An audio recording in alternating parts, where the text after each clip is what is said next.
With all the buildings added up, we have over 10,000 squares throughout the district, and a square is basically 10 by 10 area, and we have over 10,000 of those areas throughout the district. We kind of work off of an 18 to 20 year roof schedule. Some schools that have additions to them, we only do partial replacements, so we might do 5 or 6, 7 sections at a school. You don't want to replace a roof section if it's only 10, 12 years old, when it's still got a life expectancy of another possibly 8 to 10 years left. It's definitely smart for the district to just replace what's at the 20-year mark.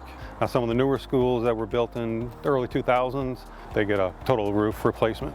Regular roof replacement is important because you don't want any, obviously you get close to that 20-year mark, you start having leaks, and then you start having damage inside the building. You got more leaks, possibly leaks in the classrooms, which could interrupt the learning in the classrooms. And then if we're continually maintaining them, and also once you get to that age, you could be affecting the insulation that's in the roof. Some of them are 3 to 4 or 5 inches of insulation, and once you affect that, then you're going to have to start replacing insulation as well, so that could get your roof replacement expense even higher in cost. So if going back to before Prop A, some of the roofs were actually pushing 25 to 27 years old.